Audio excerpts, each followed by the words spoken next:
हौसला रखो प्रफुल्ल, हम थोड़ी देर में पहुंचने वाले हैं। डॉक्टर साहब कितना टाइम लगेगा? और जल्दी पहुंच जाएंगे। हौसला रखो प्रफुल्ल, मैं तुम्हें कुछ नहीं होने दूंगी Praful.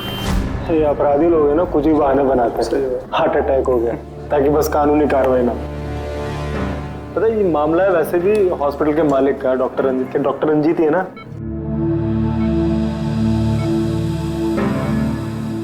Don't worry Sushila ji, operation के बाद दोनों ब्लॉकेजेस निकल जाएंगे। रंजीत जी, सिगरेट मंगवाऊं आपके लिए? देखिए, आपको मुझे वादा करना पड़ेगा कि इस ऑपरेशन के बाद आप सिगरेट पीना बिल्कुल छोड़ देंगे। Very good. डॉक्टर साहब देखिए ना, इन्हें सांस नहीं आ रही है। प्रफुल्ल मैं तुम्हें कुछ नहीं होने दूंगी, मैं हूं ना। हम बस थोड़ी देर में पहुंचने वाले हॉस्पिटल। प्रफुल्ल सब कुछ ठीक हो जाएगा, मैं हूं ना। डॉक्टर साहब जल्दी करिए।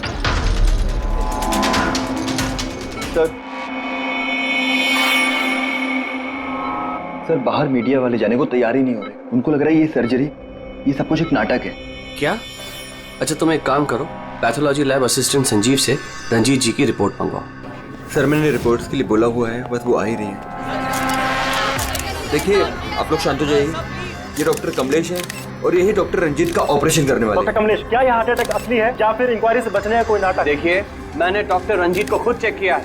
उनकी हालत बहुत ही नाजुक है। अगर उनका ऑपरेशन ऐन वक्त पे नहीं हुआ तो उनका बचना नामुमकिन। You understand that? लेकिन ऑर्गन ट्रांसप्लांट रैकेट में नाम आने के बाद ही ये हार्ट अटैक आया। तो ये कोई महज इत्तेफाक तो नहीं हो सकता। देखिए, हार्ट अटैक उस केस से पहले आया या उस केस के बाद में, ये मैं नहीं जानता।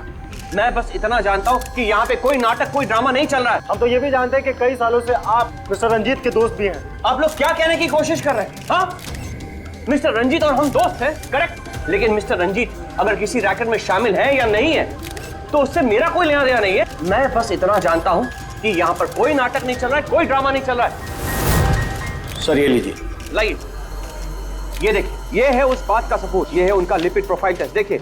ये उनके कोलेस्ट्रॉल कफ के बढ़ते लेवल्स, ये उनके ट्राइग्लिसराइड्स, देखिए। ये है उनके दिल का स्कैन, ये देखिए। यहाँ पे साफ साफ दिख रहा है कि उनके जो दो मेन आर्टरीज है वो लगभग पूरी तरह से ब्लॉक हैं। उनका साफ होना बहुत जरूरी है। मैं बस वही करने की कोशिश कर रहा हूँ। कल सुबह उनका ऑपरेशन है और आप लोगों को जो भी सवाल पूछते हैं ना, उनके ऑपरेशन के बाद, उनके होश में आने के बाद उनसे पूछ ली। Thank you very much.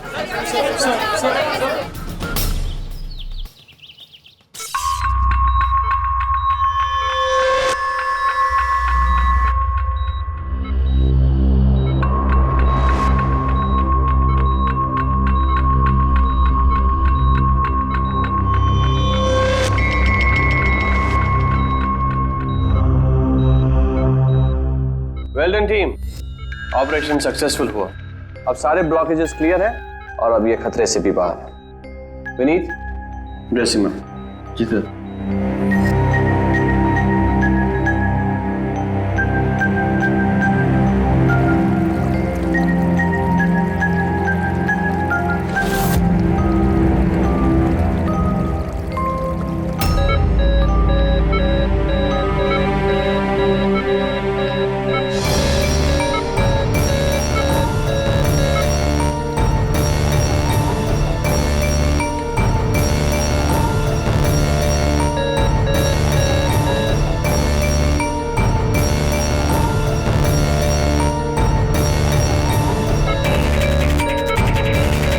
Sir इन्हें हार्ट अटैक आया है।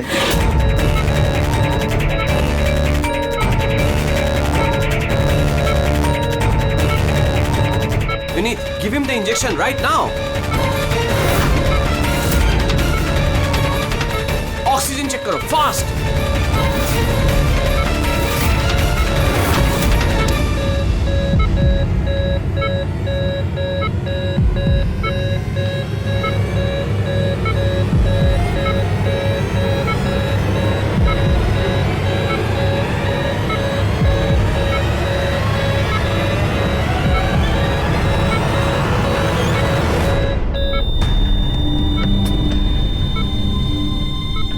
ये कैसे हो गया?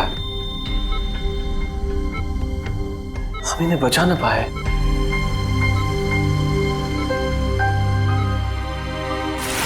मौत नहीं ऑफिसर, मर्डर हुआ है। मर्डर? जी। पर डॉक्टर रंजीत की मौत तो हार्ट अटैक से हुई है ना? हार्ट अटैक तो हुआ है लेकिन अपने आप नहीं हुआ है। क्या मतलब? आइए मैं आपको दिखाता हूँ, आइए। ये देखिए सर, ये है रंजीत के दिल का स्कैन जो उसकी सर्जरी के पहले किया गया था। ये 2 आर्टरीज, ये पहली वाली लगभग 50% ब्लॉक्ड है जबकि दूसरी वाली 80% ब्लॉक्ड है। और ये दूसरा स्कैन देखिए सर, जो सर्जरी के तुरंत बाद ही लिया गया था, जिसमें कोई ब्लॉकेज बिल्कुल नहीं है। इसका मतलब ये हुआ कि हमारा ऑपरेशन सफल था, लेकिन फिर अचानक डॉक्टर रंजीत को दिल का दौरा पड़ा और हम उन्हें बिल्कुल बचा न सके। तो इसीलिए आप कह रहे हैं कि रंजीत को हार्ट अटैक नहीं बल्कि किसी ने मारा है? सर, मुझे पूरा यकीन है कि डॉक्टर रंजीत की हत्या ही हुई। अब चौंकाने वाली बात यह है कि यहां पे एक ब्लॉकेज है जो सर्जरी से पहले किए हुए स्कैन में था ही नहीं, और इसी की वजह से हार्टरी में 100% ब्लॉकेज हुआ, जिसकी वजह से फाइनली डॉक्टर रंजीत की मौत हो गई। हाँ मगर डॉक्टर साहब, कभी कभी सर्जरी के वक्त भी तो खून का थक्का आ जाता है, उसकी वजह से हार्ट अटैक आया होगा। होता है सर, लेकिन इतना बड़ा ब्लॉकेज यूं मिनटों में नहीं बनता, इसके लिए सालों लगते हैं सर। सुबह के 7 बजे जब हमने ये पहला स्कैन निकाला था तो इसमें कोई ब्लॉकेज बिल्कुल नहीं था सर। महज 15 से 20 मिनट के अंदर अंदर इतना बड़ा ब्लॉकेज कैसे बन सकता है सर, बताइए। डॉक्टर साहब, क्या कोई ऐसे किसी की आर्टरी ब्लॉक कर सकता है? किसी ने कैसे ऐसा किया होगा ये तो मुझे भी नहीं पता। वो हम पता लगा लेंगे डॉक्टर साहब, लेकिन आप सिर्फ इतना बताइए, किसने किया होगा, ये कौन कर सकता है, बताइए। मुझे नहीं लगता कि रंजीत जैसे भले आदमी के साथ ऐसा कोई कर सकता है। और सब जहां तक हमें मालूम है डॉक्टर रंजीत वही है ना जिनके ऊपर ऑर्गन ट्रांसप्लांट के मामले में गड़बड़ी करने का केस चल रहा है? हाँ चल रहा है, लेकिन उसके बारे में मुझे कोई जानकारी नहीं। चलो, thank you doctor. Abhijeet, body को फोरेंसिक लैब भेज दो और डॉक्टर साळुंखे को पूरी बात डिटेल में बता देना। Very interesting. I know. Boss, boss, doctor Kamlesh का शक एकदम सही था। रंजीत का खून ही हुआ है, उसकी आर्टरीज में ब्लॉकेज था नहीं, ब्लॉकेज करवाया गया। ब्लॉकेज करवाया गया मतलब? बहुत चौंकाने वाली बात है। क्या कुछ नई बात बताया आप? नई बात बताता हूं, आइए। ये देखो बॉस, ये इंसान का दिल है और ये है वो ब्लड वेसल्स, आर्टरीज, जिनकी वजह से दिल में खून आता जाता है। अब ये आर्टरीज 2 तरीके से ब्लॉक हो सकती है बॉस। या तो खून में कोलेस्ट्रॉल की मात्रा ज्यादा हो जाए और आर्टरीज में प्लाक जमा हो जाए। ये देखो इसका क्रॉस सेक्शन, ये प्लाक इकट्ठा हो गया, प्लाक इकट्ठा हो गया है और आर्टरीज ब्लॉक हो गई। दूसरी वजह, किसी भी कारण से खून का थक्का जम जाए और आर्टरीज को ब्लॉक कर देना। अब इसकी सर्जरी में ये जो 2 ब्लॉकेजेस थे, ये तो सर्जरी के दौरान क्लियर हुए थे, ठीक है, लेकिन फिर भी इसकी मौत हुई हार्ट अटैक की वजह से ही हुई। और वो है ये तीसरा आर्टरी का ब्लॉक, जिसकी वजह से हार्ट अटैक हुआ। और इस ब्लॉक की कोई और ही वजह है बॉस। ब्लॉक की वजह कुछ और है मतलब? इसकी वजह है पॉलीएक्रिलेट पॉलीमर। Polyacrylate polymer? ये कोई खतरनाक केमिकल है क्या? नहीं फ्रेडी साहब, ये केमिकल तो ऑलमोस्ट हर घर में मौजूद होता है। मैं दिखाती हूँ आपको। ये डायपर देख रहे हैं? ये केमिकल हर डायपर और सैनिटरी नैपकिन के अंदर होता है और इसका काम है किसी भी लिक्विड या तरल पदार्थ को जेल में बदलना। ये है पॉलीएक्रिलेट पॉलीमर के क्रिस्टल्स। अब मैं इसको के ऊपर पानी डालती हूँ।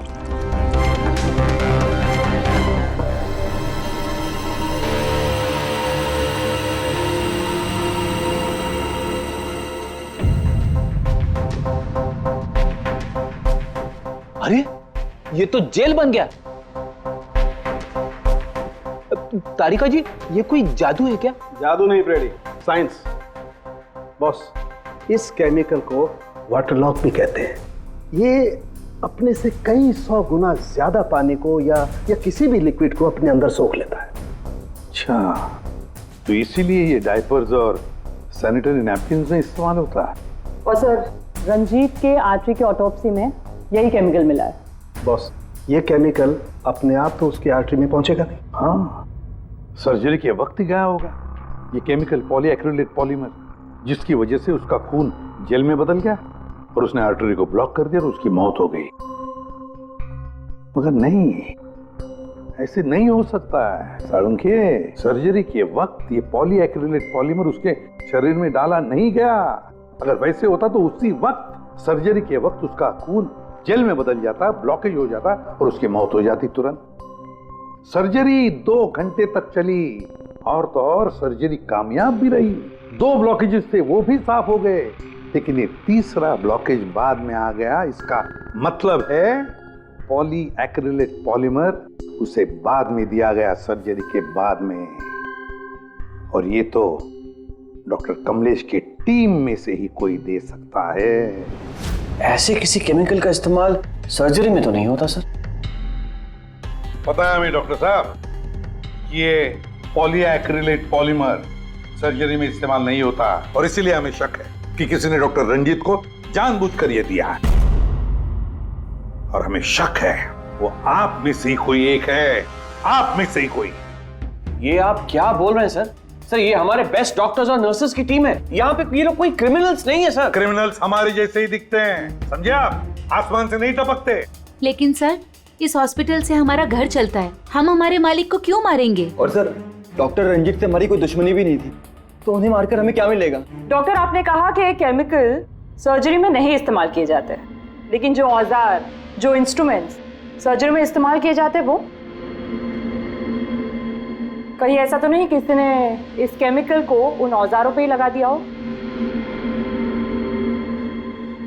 ऑपरेशन के वक्त आप लोगों ने कौन कौन से इंस्ट्रूमेंट यूज किए थे? सर, सबसे पहले हमने एनेस्थीसिया यानी कि बेहोशी का इंजेक्शन दिया। बस एक नीडल, एक सिरिंज और एक इंजेक्शन ही यूज किया है। दरअसल ये चीजें बिल्कुल वैक्यूम पैक होती हैं। इनको सिर्फ और सिर्फ ऑपरेशन के वक्त ही खोला जाता है। मैंने डॉक्टर कमलेश को सेट दिया था और मैंने पूरी तरह चेक किया था, वो वैक्यूम पैक था। और हाँ सर, हमने दवाइयाँ और खून चढ़ाने के लिए कुछ ट्यूब्स का भी इस्तेमाल किया, जैसे कि IV ट्यूब्स, कैथीटर एटसेट्रा। ये सारी चीजें हम देखना चाहते हैं। एक सर्जरी में इस्तेमाल हुई चीजें हम दोबारा इस्तेमाल नहीं करते, उसको जला के नष्ट कर देते हैं। और वो सारी चीजें कल ही हमने भिजवा दी थी और अब तो सब ये। कहाँ पर है ये सारी चीजें? कहाँ डिस्ट्रॉय करते हैं आप लोग? सर, इंसिनरेटर रूम में। इंसिनरेटर रूम में? फ्रेडी, तारिका, जाओ जाकर देखो जल्दी।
इसे जल्दी से बाहर निकालो, हम लोग सीआईडी से।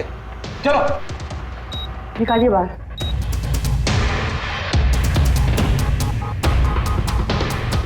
मैं इसे इमीडिएटली चेक करके आपको बताती हूँ। हाँ?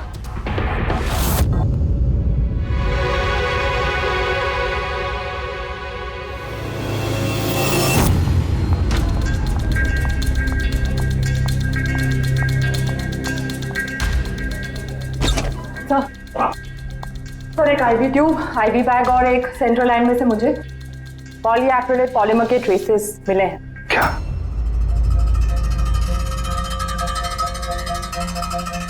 क्यों डॉक्टर साहब? किसने डॉक्टर रंजीत को IV ट्यूब और IV बैग लगाई थी? डॉक्टर नीतू ने। जी सर, मैंने ही उनको सेंट्रल IV लाइन लगाई थी, पर मुझे नहीं पता कि उसमें वो केमिकल कैसे आया। आपको नहीं पता तो किसको पता है? उस ट्यूब में हमें केमिकल के ट्रेसेस मिले हैं। तो ट्यूब आपने लगाई थी। देखो डॉक्टर नीतू, क्यों किया तुमने ये? क्यों किया? सर आप प्लीज मेरा विश्वास कीजिए, मैंने ऐसा कुछ नहीं किया है। और मैं ऐसा क्यों करूंगी सर? सर मैं एक गोल्ड मेडलिस्ट स्टूडेंट हूँ, डॉक्टर बनना मेरा सपना था और ये मेरी पहली जॉब है। रंजीत सर को मार के मुझे क्या मिलेगा सर? एसीपी सर, मैं आपसे हाथ जोड़कर विनती करता हूँ कि प्लीज आप हम में से किसी पे शक मत कीजिए। हम में से ऐसा कोई नहीं कर सकता। आप खुद ही सोचिए, अगर हम में से किसी ने भी ऐसा किया होता तो हम खुद आपको यहाँ क्यों बुलाते?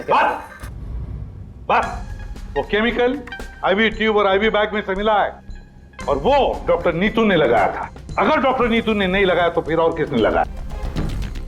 है कोई जवाब?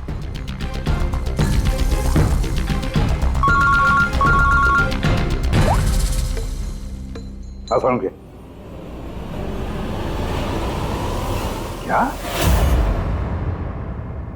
क्या सालुंखे, अभी अभी तक तो तू ये कह रहा था कि पॉलीएक्रिलेट पॉलीमर से कोई भी लिक्विड कुछ ही सेकंडों में जेल में कन्वर्ट होता है।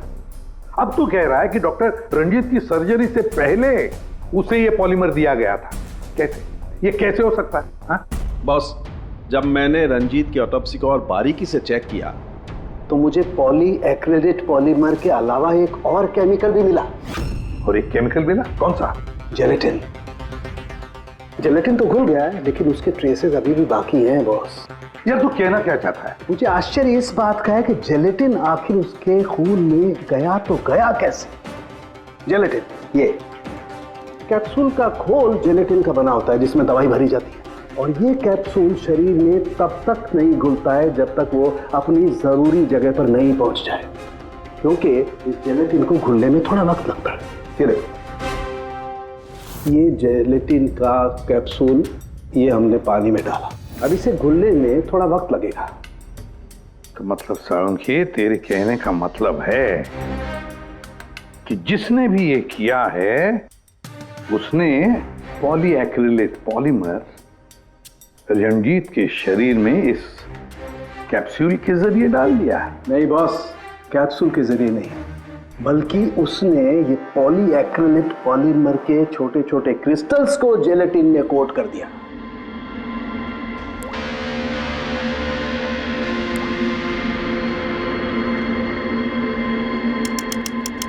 वो नहीं चाहता था कि ये केमिकल तब तक डिसॉल्व हो जब तक वो दिल में नहीं पहुंच जाए।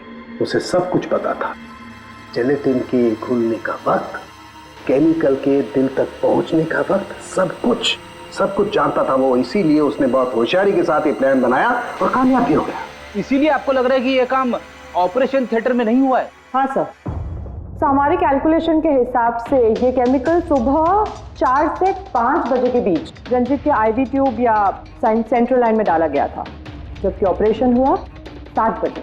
फिर पता लगाते हैं सुबह 4 और 5 बजे के बीच कौन गया था डॉक्टर रंजीत के रूम में। सर उस वक्त मैं घर पे था। और आपकी टीम? सर सुबह 6 बजे से पहले हम में से कोई हॉस्पिटल नहीं आया और सुबह 6:30 बजे मेरी टीम सर्जरी के लिए रंजीत के वार्ड में गई।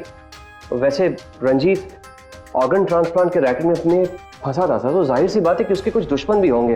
तो ये सारा मामला इलीगल ऑर्गन ट्रांसप्लांट का ही है? हाँ? सर मुझे इसके बारे में तो ज्यादा जानकारी नहीं है, लेकिन लोगों ने कंप्लेन की है कि रंजीत ऑर्गन ट्रांसप्लांट की लिस्ट में धांधली किया करता था। सर कैसी लिस्ट? जब भी किसी मरीज को अपने शरीर का अंग बदलना होता, उसे जरूरत होती एक ऐसे डोनर की जिससे वो अंग लिया जा सके। कई बार ऐसे मरीज महीनों यहाँ तक कि सालों साल भी डोनर का इंतजार करते हैं। ऐसे मरीजों की एक लिस्ट होती है और जैसे ही डोनर मिल जाता है उस लिस्ट के हिसाब से पहले और बाद में उन्हें वो अंग दे दिया जाता है। लेकिन लोगों की ये कंप्लेन रही है कि डॉक्टर रंजीत जरूरतमंद मरीजों को वो अंग न देकर अमीर और पैसे वाले मरीजों को भारी कीमत पर वो अंग बेच दिया करते थे। लेकिन इससे पहले कि इस केस का कोई भी निष्कर्ष निकल था, किसी ने डॉक्टर रंजीत को ही मार दिया। हॉस्पिटल में कल सुबह 4 और 5 बजे के बीच जितने भी लोग मौजूद थे उन सब से पूछताछ करते हैं। ऑपरेशन के पहले पूरे वक्त में उनके साथ थी। सर भाभी जी को कहीं जाना पड़ता था तो मैं और धर्म वहीं पे होते थे। रात को कौन था वहां पे? सर 12 बजे तक तो हम लोग भी थे, उसके बाद हम लोग चले गए थे। मैम रात को आप थी वहां पे? जी 4 से 5 बजे के बीच भी? जी हाँ, 4 और 5 के बीच में वही थी। इससे आप साबित क्या करना चाहते? मैंने मेरे पति को मारा है, मैं पत्नी हूँ उनकी। ऐसे समय में मैं उनके पास नहीं रहती तो कहाँ रहती? देखिए मैम, 4 से 5 बजे के बीच मिस्टर रंजीत की आईवी में वो केमिकल डाला गया, और अगर उस वक्त आप थी वहां पर तो जाहिर सी बात है कि आप ही ने किया। ये क्या कह रहे हैं आप? देखिए मेरे पति जैसे भी थे, वो उन पे कोई भी इल्जाम था, वो एक अच्छे पति थे, मेरे सब कुछ थे, और उन्हें मारने के लिए मेरे पास कोई वजह नहीं थी। देखिए, अगर आपने नहीं किया है तो जिसने भी ये किया है या जो भी 4 से 5 बजे के बीच वहां पर आया था, आपने उसे देखा तो हो गई? मैंने घड़ी तो नहीं देखी थी, लेकिन लगभग उसी वक्त वार्ड में एक डॉक्टर आया था। मैं उनका चेहरा नहीं देख पाई क्योंकि चेहरे पर मास्क था। क्या हुआ डॉक्टर? सब ठीक है ना? इनका सीआरपी रिपोर्ट नॉर्मल है। डॉक्टर आप कुछ बोल क्यों नहीं रहे? कोई चिंता वाली बात तो नहीं है ना? डॉक्टर डॉक्टर ये 4 से 5 बजे के बीच मिस्टर रंजीत को जो आईवी बैग लगा हुआ था वो किसने लगाया था? सर मैंने रात को 12 बजे लगाया था, वो सुबह तक चल रहा था। सर हो सकता है आईवी बैग्स बदल दिए गए हो। ये आईवी बैग्स आप लोग रखते कहाँ हैं और कौन कौन जा सकता है वहां पर? सर स्टोर रूम में रखते हैं और वहां पर सभी लोग आ जा सकते हैं। उस वक्त हॉस्पिटल में कितने लोग थे? सर बहुत सारे लोग थे, लेकिन रंजीत सर को जिस वार्ड में रखा गया था वो स्पेशल वार्ड था और वहां पर कोई आ नहीं सकता था। वो सिर्फ उसी मंजिल के लोग वहां पे जा सकते थे, जैसे कि पैथोलॉजी स्टाफ, नर्स, डॉक्टर्स और मरीज और उनके रिश्तेदार। और डॉक्टर तेज, आप ड्यूटी पर थे वहाँ? जी हाँ, लेकिन सर सुबह 4 और 5 बजे के बीच में मैं मिस्टर रंजीत के रूम में गया ही नहीं था सर। ना ही मैंने कोई सर्जरी वाला मास्क लगा रखा था। अगर आप मास्क पहनकर वहां नहीं गए थे तो फिर वो कौन है जो मास्क पहनकर डॉक्टर के भेस में वहां गया और रंजीत की हत्या की? सर ये जैसे कह रही हैं कि हॉस्पिटल स्टाफ के अलावा मरीज और उनके साथ आए हुए लोग भी थे, कहीं उनमें से तो कोई एक नहीं? चलो देखते हैं। आइए डॉक्टर साहब।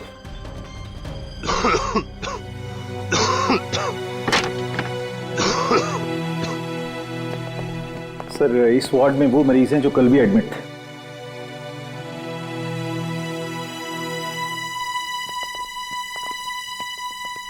हम इनसे कुछ सवाल पूछ सकते हैं? पूछ सकते हैं सर, लेकिन इनमें से कोई भी ऐसा नहीं है जो खुद चलकर उस वार्ड तक जा सके। खुद नहीं जा सकता, लेकिन कोई तो होगा जिसने उस खूनी को देखा हो। सर इनमें से 2 मरीज ऐसे हैं जिनकी सर्जरी हुई है और बाकी सब इस हालत में नहीं है कि उठकर इस वार्ड से बाहर निकले।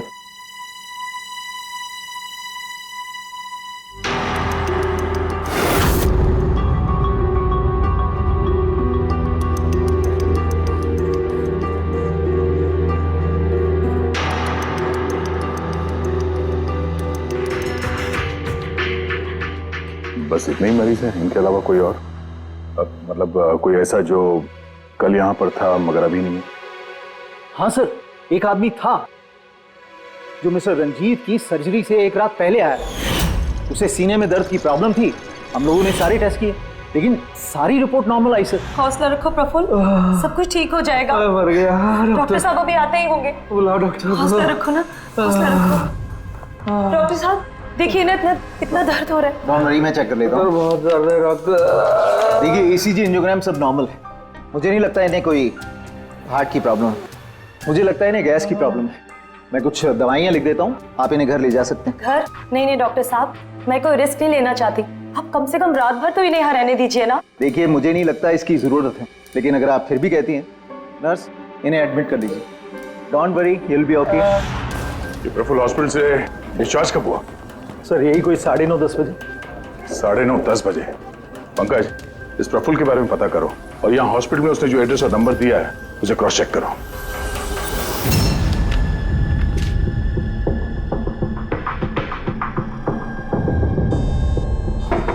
सर।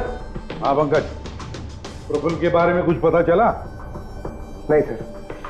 नहीं सर, हॉस्पिटल में प्रफुल्ल ने जितनी भी डिटेल्स दिखाई थी सर, सब गलत थी, और प्लस उसने पेमेंट भी कैश में की थी सर। मगर ये वार्ड बॉय सर, ये वार्ड बॉय एम्बुलेंस में प्रफुल्ल को हॉस्पिटल लेके गया था सर। कहाँ से उठाया था उसको? मलाड से साहब, मैं उसकी वाइफ को जानता हूँ। वाइफ को जानते हो? कैसे? वो पीकॉक बार की 1 नंबर डांसर चेरी है। अच्छा। और मैं उसका फैन नंबर 1 साल से रेगुलर हर हफ्ते वहां जाता था, खाली उसी के वास्ते। अपने को वो कभी देखी ही नहीं, और उस दिन एम्बुलेंस में कितने प्यार से अपने पति का टेक केयर कर रही थी। कसम से जान जल रही थी मेरी। ये देखकर मेरा दिल टूट गया। तो रूपाली असल में पीकॉक बार की डांसर है सर, चेरी। रूपाली पीकॉक बार की डांसर रूपाली, रूपाली उस चेरी। इस चेरी से जाकर मिलो, अच्छी तरह से पूछताछ करो, यही हमें प्रफुल्ल के बारे में सब कुछ बता देगी।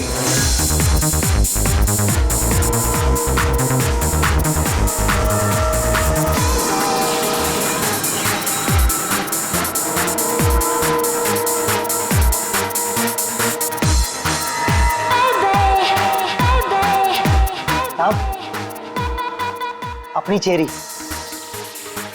आज तो खुश दिख रही है। चेरी को छोड़, वो आदमी कहाँ है?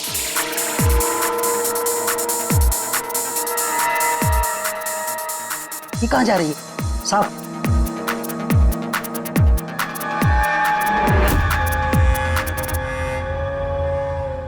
साहब, यही है चेरी का मर्द।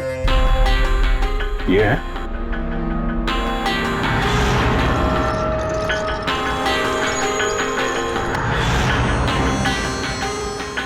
दो दिन पहले इसको हार्ट अटैक आया था, आज यहाँ बैठ कर रोमांस कर रहा है।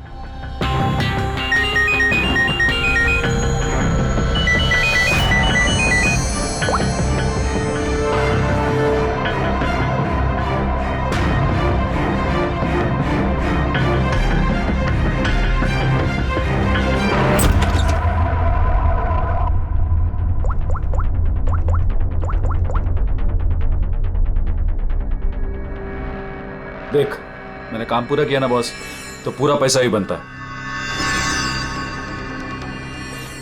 सुन सुन सुन सुन, तूने कहा उसको मार डाल, मैंने मार दिया। अभी कैसे किया, क्या किया, ये सब में घुसने का नहीं है।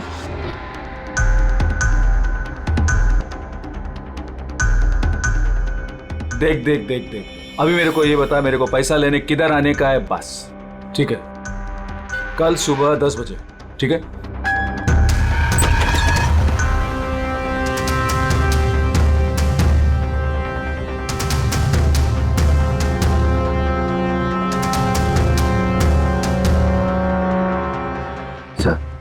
इसने मान लिया कि खून इसी ने किया है सर। अपने बॉस से फोन पे बात कर रहा था कुछ पैसे की लेन देन के लिए, और कल सुबह उससे मिलने वाला है सर। अभी पकड़ लिए सर? नहीं, अभी नहीं। ये अपने बॉस से मिलेगा और हम लोग भी मिल लेंगे इसके बॉस से। पता तो चले असली खिलाड़ी कौन है।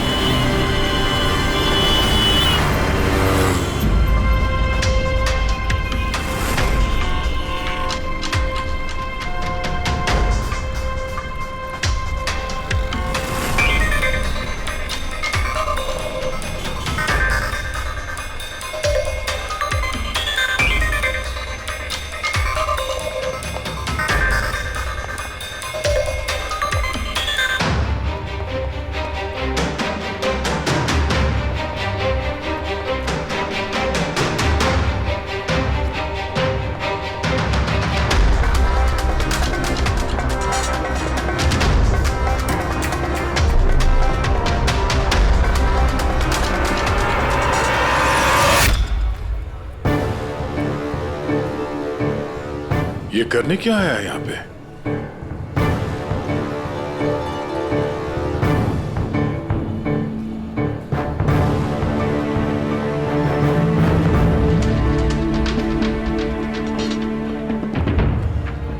यहाँ क्या करना था?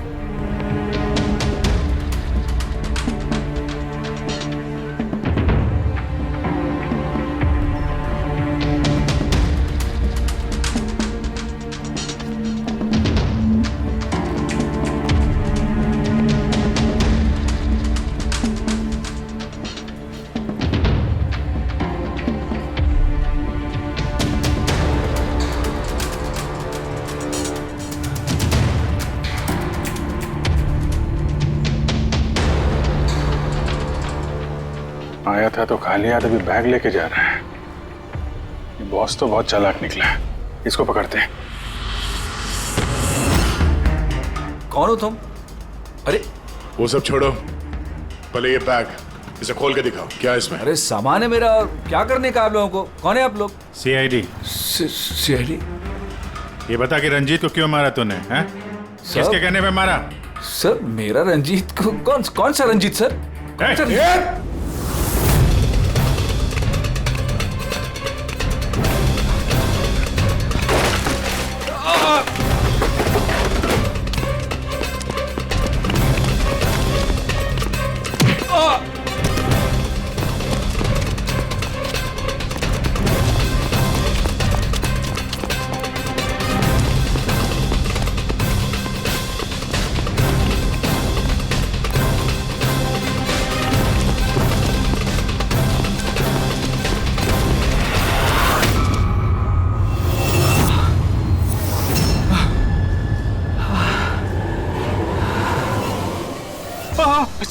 सर मैंने कुछ नहीं किया सर। सर मैंने कुछ नहीं किया सर। नहीं, फोन पे तो अपना गुनाह कबूल कर चुके हो, अब जरा हमें भी बता दो। सर मैंने कोई गुनाह नहीं किया सर। सर फोन पे सर झूठ बोला था सर, मैंने फोन पे सच बोल रहा हूँ सर। पहले झूठ बोल रहे थे कि अब झूठ बोल रहे हो? सर अभी मैं बिल्कुल सच बोल रहा हूँ आपके सामने सर। सर मैंने कुछ नहीं किया सर, कुछ नहीं किया सर। तो वो झूठा हार्ट अटैक का बहाना करके हॉस्पिटल में भर्ती क्यों हुआ था? सर मैं उधर जमा जरूर हुआ था सर, उसको मारने के लिए जमा हुआ था सर, लेकिन सर वो मेरे मारने से पहले ही मर गया सर। मर गया? हमें अच्छी तरीके से पता है कि रंजीत के खून में वो जिलेटिन कोटेड केमिकल तुमने मिलाया था, पॉलीएक्रिलेट पॉलीमर। क्या साहब, क्या बोला साहब? कौन? सर क्या बोल रहे हो सर? सर इतनी बड़ा नाम अगर याद कर पाता सर तो मैं डॉक्टर नहीं बनाता सर। सर मैं ना सर 8वीं फेल हूँ सर, 8वीं फेल सर। सर ये किलोमीटर पॉली क्या बोल रहे हो साहब, मेरे को नहीं मालूम है सर। सर मैं उधर था, मौका मिलते ही मैं उसका गला बिला दबा के चाकू भी की अंदर करके उसको, लेकिन सर मौका ही नहीं मिला सर। मौका ही नहीं मिला। वो भर्ती हो गया सर उधर, किधर जो चीर फाड़ क्या वो सर ऑपरेशन होता है ना कमरे में सर, वो उधर भर्ती हो गया सर। तो सुबह न्यूज आया सर, वो निकल लिया सर। सर सच बोल रहा हूँ सर, नहीं तो मेरी चेरी से पूछ लो सर। अच्छा, तो फिर ये इतने सारे पैसे और वो फोन कॉल?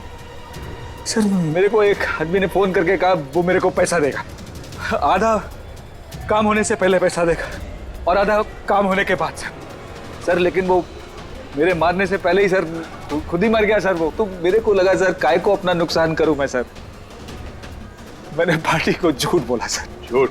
हाँ, हॉस्पिटल में 4 से 5 बजे के बीच रंजीत के कमरे में तुम ही गए थे ना, डॉक्टर के बेस में? सर गया था सर। सर पूरी रात लोगों का आना जाना चालू था सर उधर। सुबह 4-5 बजे सर थोड़ा शांति माहौल हुआ सर, तो मैं डॉक्टर का वो इधर लगाते सर मास्क और कोट बीट पहन के सर गया सर। मैं जैसे ही इसको मारने वाला था ना उधर आंटी चक गई सर। क्या बात है डॉक्टर? मेरे को असली का डॉक्टर समझा, मेरे से सवाल जवाब करने लगा। मैं डर गया सर, मैं क्या जवाब देता सर उसको। तो मैं वहां से भाग गया, सच बोल रहा हूँ सर, मैं भाग गया वहां से। वो कॉन्ट्रैक्ट किसने दिया था तुझे? सर मेरे को उसका नाम पता नहीं मालूम है सर। कोई क्या सर प्राइवेट नंबर कुछ सर ऐसा किसी से फोन करता है सर। वो पहले भी उसने यही ऐसे ही पैसा दिया था सर, और ये वाला भी सर ऐसे ही जो सर। सच बोल रहा हूँ सर, सच बोल रहा हूँ सर।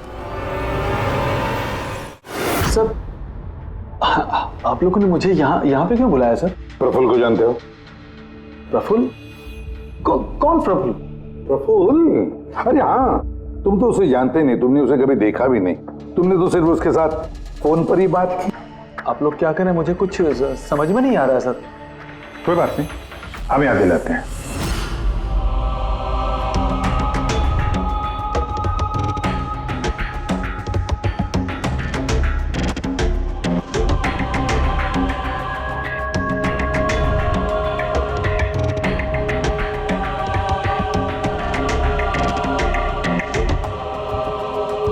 क्यों, अभी भी कुछ कहना है तुम्हें? तो गगन जी बताइए, अभी क्यों मारना चाहते थे तुम रंजीत को? बताओ जल्दी। सर रंजीत साहब के साथ उस किडनी रैकेट में मैं भी था। लेकिन सर धांधली मैंने नहीं की है सर, मैं तो सिर्फ रंजीत साहब को बड़ी बड़ी पार्टियां ला कर देता था, बाकी सब तो वही किया करते थे सर। जब ये केस हो गया तो मुझे पता था कि फंसने पर रंजीत साहब सारा दोष मेरे सर पे मढ़ देंगे। इसी से बचने के लिए मैंने रंजीत साहब को मारने का प्लान किया और इसीलिए मैंने प्रफुल्ल को कांटेक्ट किया। शर्म आनी चाहिए तुम्हें। पैसों के लालच में ऐसा घिनौना काम कर दिया। तुम्हें तो कड़ी से कड़ी सजा होगी, समझे? कड़ी से कड़ी सजा। ले जाओ इसे पंकज। सर हम तो घूम फिर के वहीं आ गए। प्रफुल्ल ने हमें बताया कि उसने रंजीत को नहीं मारा, तो फिर किसने किया होगा? ये प्रफुल्ल जरूर हमसे कुछ छुपा रहा है। कुछ तो छुपा रहा है ये प्रफुल्ल। तुम्हारी नजर हर वक्त उस कमरे पर थी, तो कुछ याद है कि उस रात उस कमरे में कौन गया था, या फिर सुबह 4 से 5 बजे के बीच उस कमरे में कौन गया था? साहब उस रात रंजीत साहब के कमरे में बहुत सारे लोगों का आना जाना लगा था और मैं तो इस मौके का इंतजार कर रहा था कि कोई ना हो और मैं अपना काम। सब 4-5 बजे के बीच स्टाफ के सारे लोग चले गए।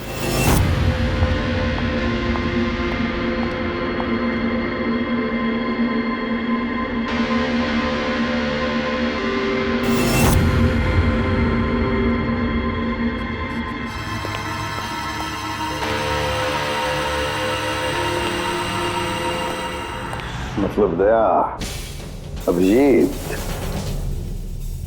खूनी वही है।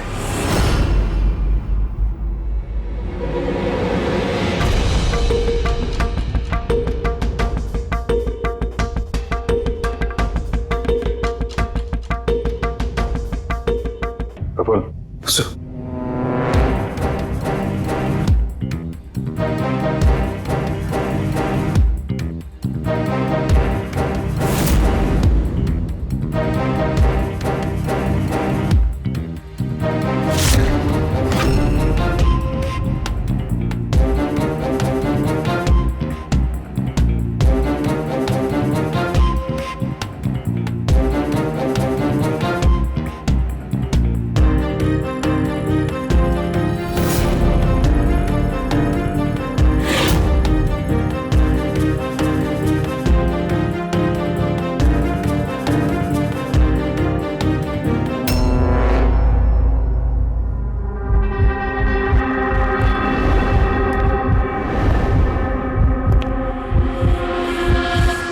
Pathology lab assistant Sanjeev.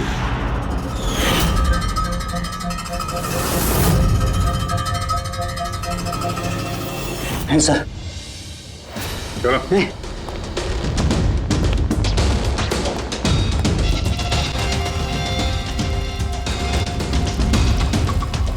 बताओ सब कुछ सच सच बताओ जल्दी। हाँ सर,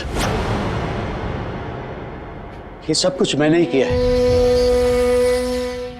मैंने उस पॉलीमर को वो सेंट्रल लाइन में डाला था ताकि वो मर भी जाए और किसी को शक तक ना हो।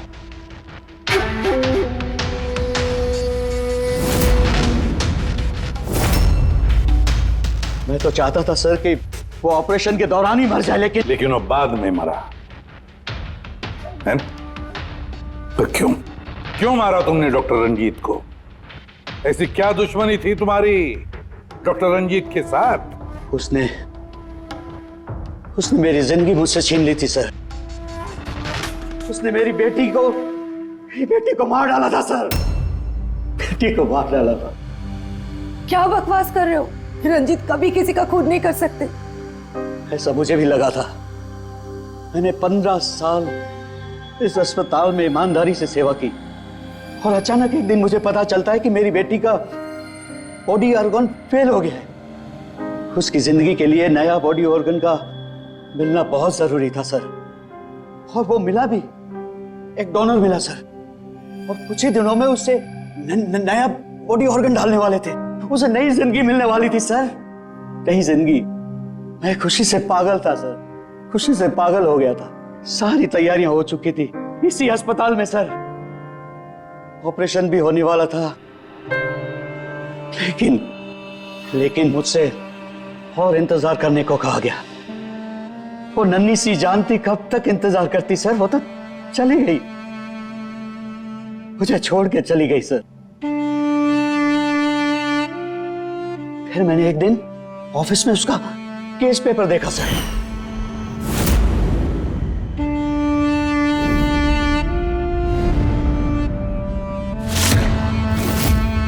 तो मुझे पता चला कि उसका बॉडी ऑर्गन तो मैच हो गया था सर, लेकिन मुझे झूठ कहा गया था कि मैच नहीं हो रहा है। झूठ कहा गया था सर, उसे चंद पैसों के लिए किसी और को दे दिया गया था सर, सिर्फ अच्छे पैसों के लिए, कुछ ज्यादा पैसों के लिए। मेरी बेटी मुझसे चली गई सर, मुझे छोड़कर चली गई।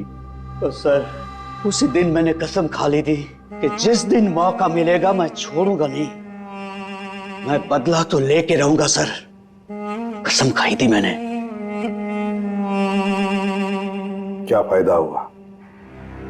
क्या तुम्हारी बेटी तुम्हें वापस मिल गई? बदले की आग में तुमने एक जान ले ली और खुद बन गए सजा के हकदार। कानून तुम्हें माफ नहीं करेगा, तुम्हें कड़ी से कड़ी सजा होगी।